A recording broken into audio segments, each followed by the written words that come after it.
Hello दोस्तों, आज है 11 मई 2023। आज के वीडियो में हम आपको करंट अफेयर से रिलेटेड सारे क्वेश्चन बताएंगे और हम उन सारे क्वेश्चन को डिस्कस करेंगे जो आज के लिए सारे इम्पोर्टेंट हैं, जो एक 10 मई के लिए खास हैं। तो खास बात है कि हर क्वेश्चन के लास्ट में मैं आपसे एक क्वेश्चन करूँगा और आपको उसका आंसर लास्ट में कमेंट सेक्शन में देना है। और हर क्वेश्चन के साथ मैं आपको उसके बारे में फैक्ट भी बताते रहूँगा।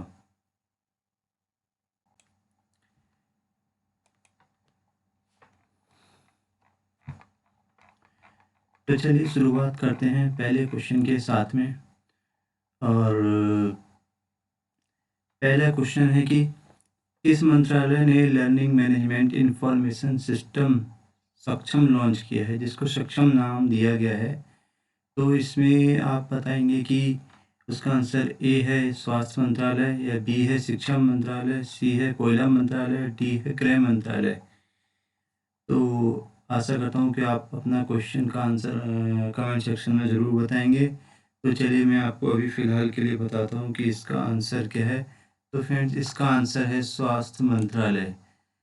अगर इसके बारे में आपको बताऊं तो स्वास्थ्य मंत्रालय, देखिए, केंद्रीय स्वास्थ्य सचिव श्री राजेश भूषण ने स्वास्थ्य एवं परिवार कल्याण मंत्रालय के लर्निंग मैनेजमेंट इंफॉर्मेशन सिस्टम सक्षम स्टिमुलेटिंग एडवांस नॉलेज फॉर ये सस्टेनेबल हेल्थ मैनेजमेंट का शुभारंभ किया। यह डिजिटल लर्निंग प्लेटफॉर्म राष्ट्रीय देश के सभी स्वास्थ्य से जुड़े पेशेवरों के लिए सक्षम ऑनलाइन प्रशिक्षण एवं शिक्षा प्रदान करने का एक समर्पित और एकीकृत मंच है। यह डिजिटल लर्निंग प्लेटफॉर्म ग्रामीण एवं दूर दराज के क्षेत्रों में स्थित प्राथमिक स्वास्थ्य केंद्रों के तृतीयक देखभाल से लेकर महानगरों के कॉरपोरेट अस्पतालों तक के स्वास्थ्य पेशेवरों का समावेशी रूप से दक्षता उन्नयन सुनिश्चित करेगा। तो ये स्वास्थ्य मंत्रालय के लिए एक बहुत ही बड़ी उपलब्धि है। तो दोस्तों, आप इसका आंसर समझ ही गए हैं। इसका आंसर है स्वास्थ्य मंत्रालय, ऑप्शन ए। तो चलिए चलते हैं आगे के क्वेश्चन की ओर।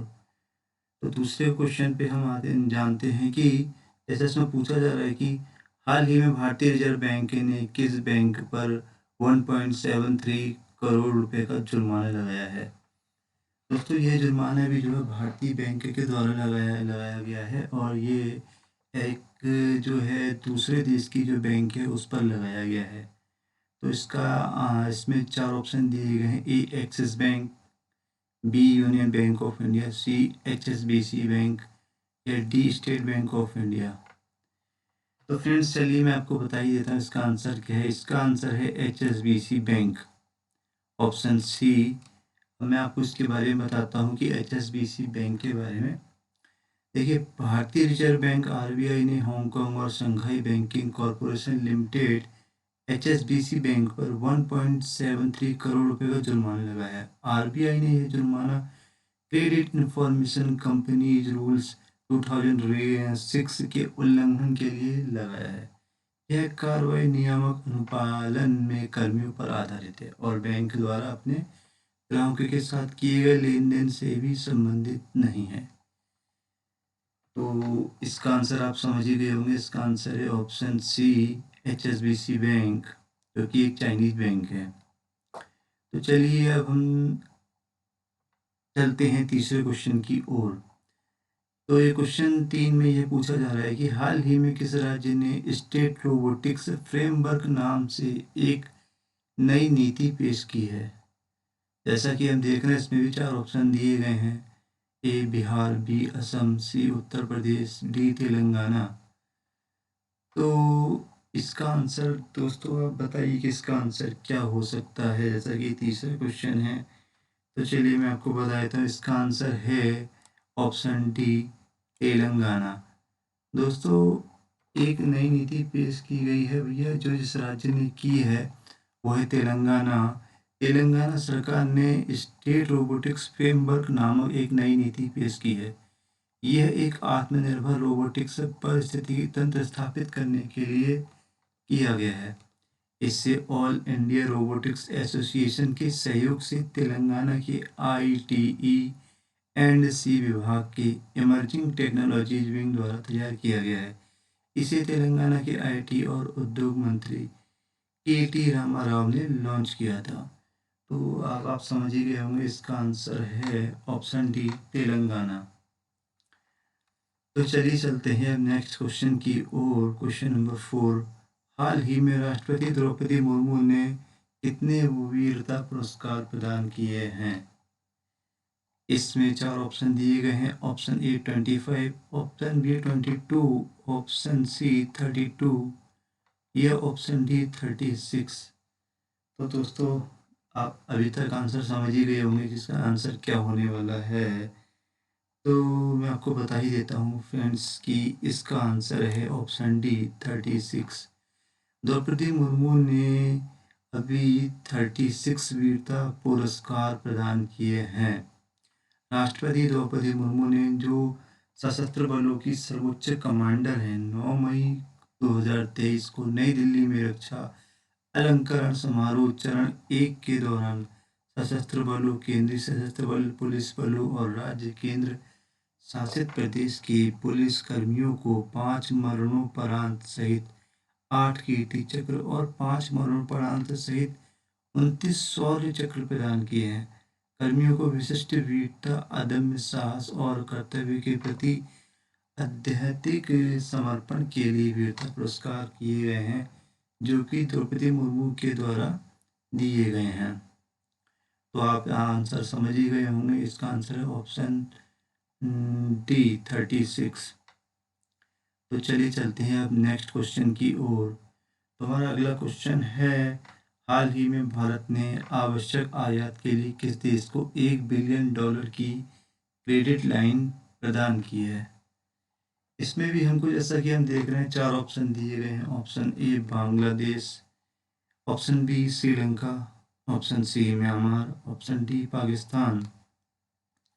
तो दोस्तों, इसका आंसर आप समझ ही गए होंगे, इसका आंसर क्या हो सकता है, क्योंकि सब हाल ही के क्वेश्चन हैं। तो चलिए फिर मैं आपको बताता हूँ कि इसमें जो इसका जो आंसर है वो है श्रीलंका। हाल ही में भारत ने आवश्यक आयात के लिए श्रीलंका को $1 बिलियन की क्रेडिट लाइन प्रदान की है।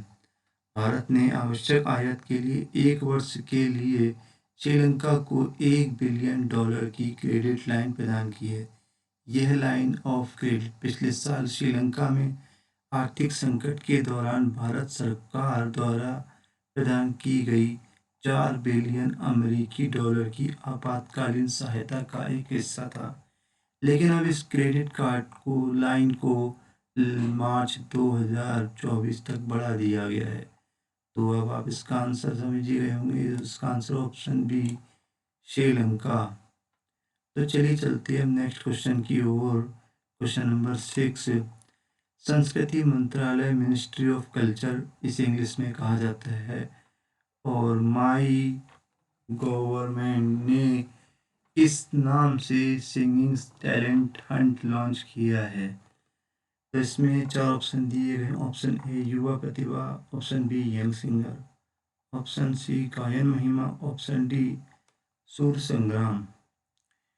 तो इसमें आप बताइए कि इसमें आपको, अगर आप बताए तो कमेंट सेक्शन में बताइए कि इसका आंसर क्या हो सकता है।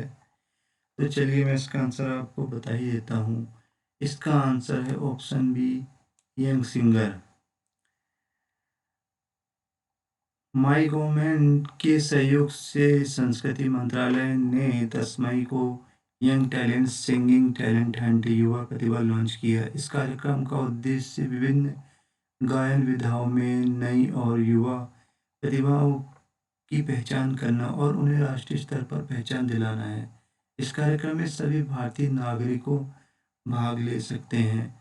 इसके तहत प्रथम भारतीय पुरस्कार जो भी जीतेगा उसको 1,50,000 रुपये ये पुरस्कार राशि दी जाएगी, जबकि दूसरे और तीसरे विजेता को क्रमशः 1,50,000 की राशि दी जाएगी। आप समझ सकते हैं कि जो पहले नंबर पे आएगा उसको 1.5 लाख, दूसरे नंबर पे आने वाले को 1 लाख और तीसरे नंबर पे आने वाले को 50,000 की राशि दी जाएगी। तो चलिए चलते हैं अगले क्वेश्चन की ओर। क्वेश्चन नंबर 7, जून के महीने में प्रधानमंत्री नरेंद्र मोदी किस देश की यात्रा पर जाने वाले हैं? इसमें 4 ऑप्शन दिए गए हैं फ्रेंड्स। इसमें ए है ऑस्ट्रेलिया, बी है इटली, सी है अमेरिका, डी है चीन। तो अब ये भी करंट टॉपिक है फ्रेंड्स। चलिए मैं आपको बताता हूँ कि प्रधानमंत्री नरेंद्र मोदी जी किस देश की यात्रा पर जाने वाले हैं। तो इसका आंसर है ऑप्शन सी अमेरिका। दोस्तों मोदी जी जो है अमेरिका की यात्रा पर नेक्स्ट मंथ जो है निकलने वाले हैं। व्हाइट हाउस ने अगले महीने प्रधानमंत्री नरेंद्र मोदी की वॉशिंगटन डीसी की राजकीय यात्रा की हाल ही में घोषणा की है। बाइडेन प्रशासन के दौरान श्री मोदी जी पहली राजकीय यात्रा के लिए लॉजिस्टिक्स पर काम करने वाले भारतीय अधिकारियों के साथ यात्रा महीनों से चल रही है। घोषणा में कहा गया है राष्ट्रपति जो बाइडेन और प्रथम महिला जिल ब्रिटेन संयुक्त राज्य अमेरिका की आधिकारिक राजकीय यात्रा के लिए भारत गणराज्य के प्रधानमंत्री नरेंद्र मोदी की मेजबानी करेंगे। देखिए भाई मोदी जी जब उन वहाँ अमेरिका की यात्रा पर जाने वाले हैं तो उनकी मेजबानी करने के लिए बाइडेन खुद आगे आएंगे। और जो यात्रा की तिथि रखी गई है आने वाला 22 जून 2023 को राजकीय रात्रि भोज में शामिल भी होंगे। यह यात्रा दोनों देशों और उनके लोगों के प्रति बीच संबंध के बीच गहरी और करीबी साझेदारी की पुष्टि करेगी। सरकार ने यह यात्रा पुष्टि करते हुए कहा है सरकार ने यात्रा की पुष्टि तो कर ही दी है और साथ में यह भी कह दिया कि यह द्विपक्षीय संबंधों के बढ़ते महत्व को रेखांकित करेगा। तो इसमें से आपको क्वेश्चन जो बन रहा है कि आपको फ्यूचर में ये क्वेश्चन बनेगा कि प्रधानमंत्री मोदी ने किस महीने अमेरिका की यात्रा की थी और उनकी या फिर जो है किस देश के राष्ट्रपति ने उनको मेजबानी के लिए कदम उठाया था। तो फ्रेंड्स आप इसका आंसर समझ ही गए होंगे। इसका आंसर है ऑप्शन सी अमेरिका। तो चलिए चलते हैं क्वेश्चन नंबर 8 की ओर। हाल ही में किस नेशनल पार्क में तीसरा अमृत चीता मृत पाया गया है? देखिए अभी जो तीसरा एक चीता जो है वो मृत पाया गया है वो किस राज्य में है? ऐसा कौन सा नेशनल पार्क है जहाँ भी तीसरा मृत चीता पाया गया है जो कि हमारे भारत में ही है? तो चलिए ये भी अभी हाल ही की घटना है, इसके लिए मैं आपको बता देता हूँ। इसका आंसर है option D Kullu national park. दोस्तों यह जो पार्क है वो मध्य प्रदेश में पाया जाता है। मध्य प्रदेश में मतलब है और इसको कुल्लू नेशनल पार्क कहते हैं। यहाँ अभी तीसरा मृत चीता जो है पाया गया है। अगर इस पार्क की बात की जाए तो इस उद्यान की स्थापना 1981 में श्योपुर और मुरैना जिले में 344.686 वर्ग किलोमीटर क्षेत्र में के साथ एक वन्यजीव अभयारण्य के रूप में की गई थी। 2018 में इसे राष्ट्रीय उद्यान का दर्जा दिया गया था। अगर इसमें से क्वेश्चंस की भी बात की जाए तो आपसे यह क्वेश्चन तो किया ही जा सकता है कि तीसरा में चीता कहाँ पाया गया था और यही क्वेश्चन भी निकलता है कि कुल्लू नेशनल पार्क की स्थापना कब हुई और यह किस राज्य में या यह है कितने वर्ग किलोमीटर क्षेत्र में बना हुआ है। तो जैसा कि आप समझ गए होंगे इसका आंसर है option D Kullu national park जो कि मध्य प्रदेश में है। तो चलिए चलते हैं नेक्स्ट क्वेश्चन की ओर। Question number 9। हाल ही में भारतीय सेना के आधुनिकीकरण के लिए कौन सा प्रोजेक्ट लॉन्च किया गया है? ये भी अभी हाल ही की घटना है। तो चलिए इसमें 4 ऑप्शन दिए गए हैं। Option A project Akash, option B project Manoj, option C project Pratap, option D project Sanjay. तो ये भी जैसा कि आपको 4 ऑप्शन दिए गए हैं तो चलिए हम बिना टाइम गंवाए और आगे बढ़ते हैं। इस क्वेश्चन का आंसर है ऑप्शन डी प्रोजेक्ट संजय, जो कि यह डिफेंस से रिलेटेड प्रोजेक्ट है इसलिए इसको एक अच्छा सा नाम दिया गया है प्रोजेक्ट संजय। तो क्वेश्चन ये जो है ये बहुत ही इम्पोर्टेंट क्वेश्चन है, इस पर आप जो अपना खास फोकस रखेंगे ताकि इसको आप ना भूलें। तो जैसा कि आप समझ ही गए होंगे, इसका आंसर है ऑप्शन